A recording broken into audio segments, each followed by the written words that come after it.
প্রিয় শিক্ষার্থী, আশা করি তোমরা সবাই ভালো আছো। আজ আমি একাদশ শ্রেণীর এসিকিউ প্রশ্ন উত্তর নিয়ে আলোচনা করব। এর আগে আমি এমসিকিউ প্রশ্ন উত্তর আলোচনা করেছি অধ্যায়ভিত্তিক।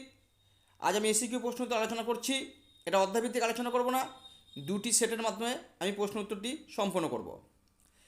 একটি সেটের মাধ্যমে দেওয়া সম্ভব নয়, তাহলে ভিডিওটা অনেক বড় হয়ে যাবে। এই কারণে আমি দুটো সেটের মাধ্যমে দেবো, সেট 1 এবং সেট 2। আজ আমি সেট 1 দিচ্ছি, তোমরা এই প্রশ্নগুলি দেখে নাও। এই প্রশ্নগুলি খুবই গুরুত্বপূর্ণ, তোমাদের উপকারে আসবে এটুকু আশা রাখি। প্রথম প্রশ্ন দেখো, হিস্টোরিয়া শব্দটির অর্থ কী? উত্তর হচ্ছে অনুসন্ধান করা। পরের প্রশ্ন, প্রাক ইতিহাস কাকে বলে বা প্রি হিস্ট্রি বলতে কী বোঝায়? উত্তর হচ্ছে লিখিত বিবরণের পূর্বে কেবল প্রত্নতাত্ত্বিক উপাদানের ভিত্তিতে যে ইতিহাস রচিত হয়েছে তা হলো প্রাক ইতিহাস বা প্রি হিস্ট্রি। 3 নম্বর প্রশ্ন, প্রাক ইতিহাস কথাটি কে প্রথম ব্যবহার করেন? এটার উত্তর হচ্ছে পল তুর্নাল। পরের প্রশ্ন, প্রায় ইতিহাস কাকে বলে বা প্রায় ইতিহাস কী? এটার উত্তর হচ্ছে প্রায় ইতিহাস হলো সেই সময়কার ইতিহাস যখন লিপির ব্যবহার শুরু হয়েছে, কিন্তু আজ পর্যন্ত সেই লিপির পাঠোদ্ধার করা সম্ভব হয়নি। যেমন হরপ্পা সভ্যতার যুগে ব্যবহৃত সিন্ধু লিপির পাঠোদ্ধার করা আজও সম্ভব হয়নি, তাই হরপ্পা সভ্যতার সময়কালের ইতিহাস হলো প্রায় ইতিহাস। 5 নম্বর প্রশ্ন, লেখমালা বলতে কি বোঝো? উত্তর দেখো, প্রাচীনকালে ইট, পাথর, ধাতুর ফলকসহ বিভিন্ন উপাদানের ওপর লিপি খোদাই করা হতো। প্রত্নতাত্ত্বিক খনন কার্যের ফলে প্রাপ্ত লিপিযুক্ত ওইসব উপাদানগুলিকে লেখমালা বলা হয়। 6 নম্বর প্রশ্ন, প্যালিওগ্রাফি কাকে বলে? এর উত্তর হচ্ছে লিপির বিষয়বস্তু অধ্যয়নকে প্যালিওগ্রাফি বলে। 7 নম্বর প্রশ্ন, এপিগ্রাফি বলতে কি বোঝো? উত্তর হচ্ছে শিলালিপি উৎকীর্ণ বিষয়ক পঠন পাঠনকে ইংরেজিতে এপিগ্রাফি বলে। 8 নম্বর প্রশ্ন, প্যাপিরাস কি? প্রাচীন মিশরীয়রা প্যাপিরাস নামে স্বরজাতীয় গাছের ছালে লিখত, এই ছালকে প্যাপিরাস বলে। 9 নম্বর প্রশ্ন, হায়ারোগ্লিফিক লিপি কি? উত্তর হচ্ছে প্রাচীন মিশরীয় সভ্যতায় মানুষ বিভিন্ন ছবির সাহায্যে তাদের মনের কথা লিখে রাখত। মিশরের এই চিত্রলিপি হায়ারোগ্লিফিক লিপি নামে পরিচিত। 10 নম্বর প্রশ্ন, নিউমিসমেটিক কি? এর উত্তর দেখো, মুদ্রার পঠন পাঠন বিদ্যাকে নিউমিসমেটিক বলা হয়। এর দ্বারা বিভিন্ন ধরনের মুদ্রার পরিচয় জানা যায়। 11 নম্বর প্রশ্ন, ভারতের সাতবাহন রাজারা কোন দুটি ধাতুর মুদ্রা ব্যবহার করতেন? খুব ইম্পর্টেন্ট কোশ্চেন এটা। উত্তর হচ্ছে কারসাপন ও সুবর্ণ। 12 নম্বর প্রশ্ন, পতিন কি? উত্তর দেখো, সাতবাহন রাজাদের ব্যবহৃত ধাতব মুদ্রার নাম পতিন। 13 নম্বর প্রশ্ন, রাজতরঙ্গিনী গ্রন্থের আলোচ্য বিষয় কি? উত্তর হচ্ছে কাশ্মীরের ইতিহাস। খ্রিস্টীয় 7ম থেকে দ্বাদশ শতক পর্যন্ত কাশ্মীরের ধারাবাহিক ও প্রামাণিক ইতিহাস এই গ্রন্থে বিবৃত হয়েছে। 14 নম্বর প্রশ্ন, মিনান্দার কোন গ্রন্থের জন্য বিখ্যাত? খুব ইম্পর্টেন্ট প্রশ্ন। উত্তর হচ্ছে মিলিন্দ পঞ্চহ। পরের প্রশ্ন, ভারতে সাবঅল্টার্ন স্টাডিজ গ্রন্থ প্রকাশ করে কে প্রথম নিম্নবঙ্গের ইতিহাস চর্চা শুরু করেন? এর উত্তর হবে রণজিৎ গুহ, 1982 খ্রিস্টাব্দে। পরের প্রশ্ন, নিম্নবর্গের ইতিহাস চর্চা বলতে কি বোঝো? এর উত্তর হচ্ছে সাম্প্রতিককালে একদল ইতিহাসবিদ বলতে চান যে ইতিহাস শুধু রাজা মহারাজা, জমিদার বা বণিক শ্রেণীর কাহিনী নয়। ইতিহাসের মূল নায়ক হলো নিম্নবর্গের কৃষক, শ্রমিক, সাধারণ খেটে খাওয়া মানুষ। বিশেষ গুরুত্ব সহকারে তাদের ইতিহাস চর্চায় নিম্নবঙ্গের ইতিহাস চর্চা বলা নামে পরিচিত। 17 নম্বর প্রশ্ন, ইতিহাস পুরাণ কি? এর উত্তর দেখো, প্রাচীন ভারতীয়, গ্রিক সহ বিভিন্ন প্রাচীন সভ্যতার বিভিন্ন পুরাণ অর্থাৎ পৌরাণিক কাহিনীর প্রচলন রয়েছে। এসব কাহিনীতে সমকালীন বিভিন্ন ঐতিহাসিক উপাদানের সন্ধান পাওয়া যায়। ঐতিহাসিক তথ্যে সমৃদ্ধ এইসব পুরাণকে তাই ইতিহাস পুরাণ বলা হয়। 18 নম্বর প্রশ্ন, আমির খসরু কে ছিলেন? উত্তর দেখো, সুলতানি আমলে ভারতের একজন বিখ্যাত সঙ্গীতজ্ঞ ও কবি ছিলেন আমির খসরু। তিনি মূলত ফার্সি ভাষায় কবিতা লিখেছেন। তাকে হিন্দুস্তানের তোতা পাখি বলা হয়। 19 নম্বর প্রশ্ন, হিন্দুস্তানের তোতা পাখি কাকে বলা হয়, কেন বলা হয়? এরা উত্তর দেখো আমির খসরুকে হিন্দুস্তান তথাপি বলা হয়। তিনি ছিলেন মধ্যযুগের ভারতে হিন্দি ও ফার্সি ভাষার শ্রেষ্ঠ সঙ্গীতজ্ঞ, কবি ও দার্শনিক। সুকণ্ঠী তোতা পাখির মতোই ছিল তার কবিতা ও গানের মাধুর্য। এই জন্য ভক্তরা তাকে তুত ই হিন্দ বা ভারতের তোতা পাখি বলতো। ২ নম্বর প্রশ্ন, আবর্তনশীল সময়ের ধারণা কি? উত্তর দেখো হিন্দু ধর্মে সময়ের প্রবাহকে 4টি যুগে ভাগ করা হয়েছে, যথা সত্য, ত্রেতা, দাপর ও কলিযুগ। হিন্দু মতে এই যুগগুলি আবর্তনশীল, অর্থাৎ এই 4টি যুগ বারবার আবর্তিত হয়ে নতুন করে ফিরে আসে। এভাবে কলিযুগ শেষ হয়ে আবার সত্যযুগে শুরু হয়। পরের প্রশ্ন, ইতিহাসের রৈখিক কালচেতনা কি বা ইতিহাসের একমাত্রিক ধারণাটি কি? এর উত্তর দেখো পাশ্চাত্য ঐতিহাসিকদের মতে আমাদের ইতিহাসের যেমন সূচনাকাল আছে তেমন এর অবসান কালও রয়েছে, অর্থাৎ ইতিহাসের কাল একটি রৈখিক ধারায় সূচনা পর্ব থেকে সমাপ্তি পর্বের দিকে অগ্রসর হয়। আর এই অতীত ইতিহাসের ভবিষ্যতে পুনরাবৃত্তি ঘটে না। ইতিহাসের এই একমুখী রৈখিক বা তীরবৎ, এটা তীরবৎ হবে, তীরবৎ তয়দিক র বখনের ত, তীরবৎ অগ্রগতিকে বলা হয় ইতিহাসের একমাত্রিক ধারণা বা রৈখিক কাল চেতনা। পরের প্রশ্ন, প্রবাহমান কাল বলতে কি বোঝো? এরা উত্তর দেখো ইতিহাসের কাল সম্পর্কিত একটি ধারণা হলো প্রবাহমান কাল। এই ধারণা অনুসারে ইতিহাসের কালের অগ্রগতি একটি সূচনা পর্ব থেকে যাত্রা শুরু করে ক্রমশ ভবিষ্যতের দিকে এগিয়ে চলে। আর এই যাত্রাপথের মধ্যেই মানব সভ্যতা ও তার ইতিহাস এক স্তর থেকে অন্য নতুন স্তরে প্রবেশ করে। 23 নম্বর প্রশ্ন দেখো ইতিহাসের পর্বীকরণ কি? উত্তর দেখো কিছু গুরুত্বপূর্ণ ঘটনার ভিত্তিতে ইতিহাসের মহাকালকে ঐতিহাসিকগণ বিভিন্ন যুগ বা সময়কালে বিভক্ত করে থাকেন। একে ইতিহাসের পর্বীকরণ বলা হয়। পরের প্রশ্ন, হিজরি সাল কবে সূচিত হয়? এরা উত্তর হচ্ছে 638 খ্রিস্টাব্দ থেকে। পরের প্রশ্ন 25 নম্বর প্রশ্ন, কোন সময়কাল আদি মধ্যযুগ হিসেবে চিহ্নিত?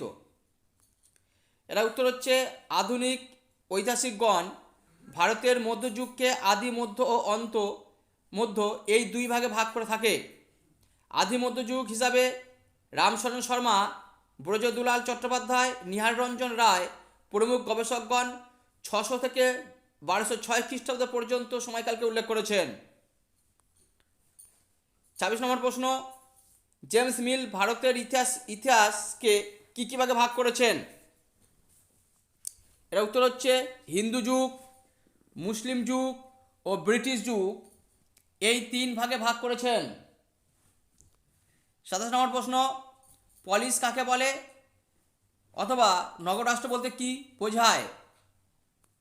এর উত্তর দেখো খ্রিস্টপূর্ব 5ম থেকে 4র্থ শতকের মধ্যে গ্রিসে বেশ কিছু ক্ষুদ্র ক্ষুদ্র রাষ্ট্রের অস্তিত্ব ছিল। সেসব রাষ্ট্রের নাগরিকরা প্রত্যক্ষভাবে রাষ্ট্রের কাজকর্মে অংশগ্রহণ করতে পারত। এসব ক্ষুদ্র রাষ্ট্রগুলিকে বাংলায় নগর রাষ্ট্র এবং গ্রিক ভাষায় পলিস বলা হয়। প্রাচীন গ্রিসের এরূপ নগর রাষ্ট্রের উদাহরণ হলো এথেন্স ও স্পার্টা। 28 নম্বর প্রশ্ন, অ্যাক্রোপলিস কি? খুব ইম্পর্টেন্ট কোশ্চেন। উত্তর দেখো অধিকাংশ পলিসের কেন্দ্রস্থলে একটি উঁচু স্থানে বা পাহাড়ি অঞ্চলে পলিসের শাসন কেন্দ্রটি প্রতিষ্ঠিত হতো। এগুলিকে অ্যাক্রোপলিস বলা হতো। 29 নম্বর প্রশ্ন, মেটিক কাদের বলা হয়?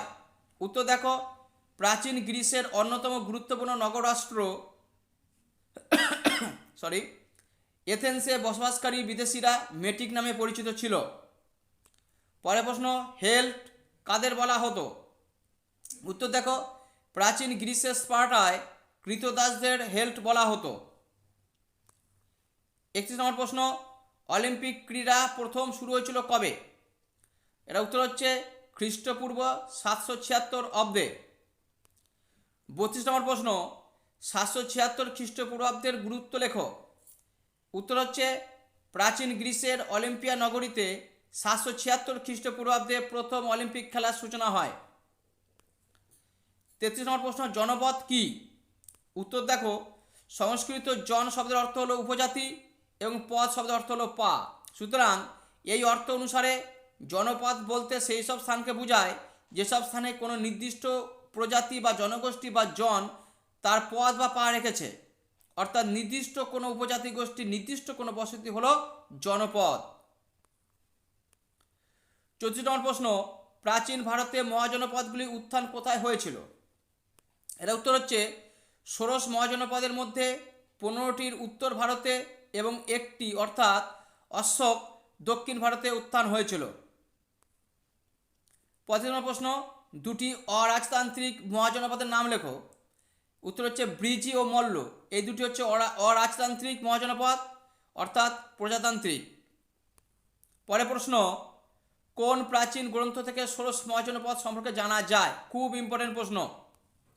এর উত্তর দেখো, বৌদ্ধ গ্রন্থ অঙ্গুত্তর নিকায় ও জৈন গ্রন্থ ভগবতী সূত্র এবং হিন্দু পুরাণ প্রভৃতি থেকে ষোড়শ মহাজনের কথা জানা যায়। 37 নম্বর প্রশ্ন, ভারতের প্রথম ঐতিহাসিক রাজা কে? এর উত্তর হবে চন্দ্রগুপ্ত মৌর্য। চন্দ্রগুপ্ত মৌর্য হচ্ছে ভারতের প্রথম ঐতিহাসিক রাজা। 38 নম্বর প্রশ্ন, ম্যাসিডোনীয় মৌর্য সাম্রাজ্যের মধ্যে কয়েকটি সাদৃশ্য উল্লেখ করো। উত্তর দেখো, 1 নম্বর, মৌর্য ম্যাসিডোনীয় উভয় সাম্রাজ্য আয়তনের দিক থেকে সুবিশাল ছিল। 2 নম্বর, উভয় সাম্রাজ্যের প্রকৃতি ছিল বংশানুক্রমিক রাজতান্ত্রিক। 3 নম্বর, উভয় সাম্রাজ্যের স্থাপত্য, শিল্পকলা ও জ্ঞান বিজ্ঞানের উন্নতি ঘটেছিল। পরের প্রশ্ন অর্থাৎ 29 নম্বর প্রশ্ন, কোন রোমান সম্রাট খ্রিস্ট ধর্মে প্রথম ধর্মান্তরিত হন? এর উত্তর হবে রোমান সম্রাট কনস্টান্টাইন। পরের প্রশ্ন 40 নম্বর প্রশ্ন, এলাহাবাদ প্রশস্তি কে রচনা করেন? উত্তর হচ্ছে সমুদ্রগুপ্তের সভাকবি হরিসেন। 31 নম্বর প্রশ্ন, কোন প্রাচীন ভারতীয় রাজা ভারতের রক্ষাকর্তা নামে পরিচিত? খুব ইম্পর্টেন্ট কোশ্চেন, এটা উত্তর হচ্ছে গুপ্ত সম্রাট স্কন্দগুপ্ত। 42 নম্বর প্রশ্ন, শকারি কে ছিলেন? উত্তর হচ্ছে গুপ্ত সম্রাট দ্বিতীয় চন্দ্রগুপ্ত শকদের পরাজিত করেছিলেন বলে তার উপাধি ছিল শকারি। 43 নম্বর প্রশ্ন, অটোমান কারা বা কোন নাম থেকে অটোমান শব্দটি এসেছে? এর উত্তর দেখো, 1285 খ্রিস্টাব্দে ওসমান তুর্কি আঙ্কারা থেকে কনস্টান্টিনোপল পর্যন্ত সাম্রাজ্য স্থাপন করেন। তার নাম অনুসারে তার বংশের লোকেরা অটোমান তুর্কি নামে পরিচিত হন। প্রসঙ্গত, আরবি শব্দ উথমান থেকে ওসমান শব্দটি এসেছে, যার ইংরেজি সংস্করণ হলো অটোমান। 44 নম্বর প্রশ্ন, অটোমান সাম্রাজ্যের শ্রেষ্ঠ শাসক কে ছিলেন? এটির উত্তর হচ্ছে সুলেমান। 35 নম্বর প্রশ্ন, অর্থশাস্ত্রের মূল বিষয়বস্তু কী ছিল? উত্তর হচ্ছে কৌটিল্যের অর্থশাস্ত্র গ্রন্থে চন্দ্রগুপ্ত মৌর্যের শাসন ব্যবস্থা, বিচার ব্যবস্থা, রাজস্ব ব্যবস্থা, ভারতীয় সমাজ জীবন, নারীদের অবস্থা প্রভৃতি বিভিন্ন বিষয়ে আলোচনা রয়েছে। 46 নম্বর প্রশ্ন, সপ্তাঙ্গ তত্ত্ব কী?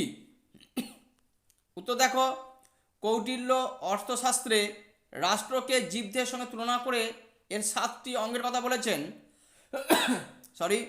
এগুলি হলো স্বামী, অমাত্য, পুর, জনপদ, কোষ, দ্বন্দ্ব ও মিত্র।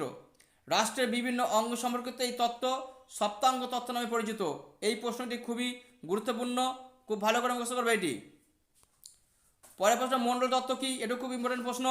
উত্তর দেখো, কৌটিল্যের বিদেশ নীতি বা কূটনীতির ধারণা গড়ে উঠেছে যে তত্ত্বকে কেন্দ্র করে তা মণ্ডল তত্ত্ব নামে খ্যাত।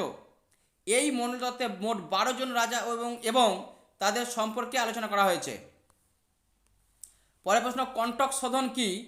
এর উত্তর হচ্ছে মৌর্য শাসন ব্যবস্থায় ফৌজদারি বিচারালয়কে বলা হতো কন্টক শোধন। 49 নম্বর প্রশ্ন, জিয়াউদ্দিন বারুনি রচিত দুটি গ্রন্থের নাম করো। এর উত্তর হচ্ছে তারিক ই ফিরোজ শাহী এবং ফতোয়া ই জাহানদারি। এই প্রশ্নটা খুব ইম্পর্টেন্ট প্রশ্ন। জিয়াউদ্দিন বারুনি রচিত দুটি গ্রন্থ, এই কোশ্চেনটি খুব ইম্পর্টেন্ট। পরের প্রশ্ন, উলেমা কারা? উত্তর দেখো, উলেমা বলতে বিদ্বান ও ইসলামী ধর্মগ্রন্থে পণ্ডিত ব্যক্তিদের বোঝায় যারা ইসলামী শিক্ষার বিভিন্ন ক্ষেত্রে কাজ করেন এবং ইসলামী আইন শরীয়তের ব্যাখ্যা করেন। পরের প্রশ্ন 51 নম্বর প্রশ্ন, ধর্মাশ্রয়ী রাষ্ট্র বলতে কি বোঝায়?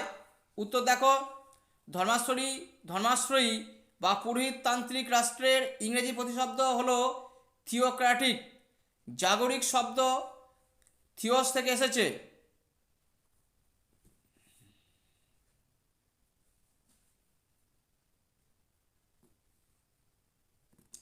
দেবতান্ত্রিক রাষ্ট্র হলো ধর্মাশ্রয়ী বা পুরোহিততান্ত্রিক রাষ্ট্র। এরকম রাষ্ট্র ধর্ম ও রাজনীতির মধ্যে গভীর সম্পর্ক থাকে এবং যাজক বা পুরোহিতদের দ্বারা রাষ্ট্রের রাষ্ট্রনীতি পরিচালিত হয়।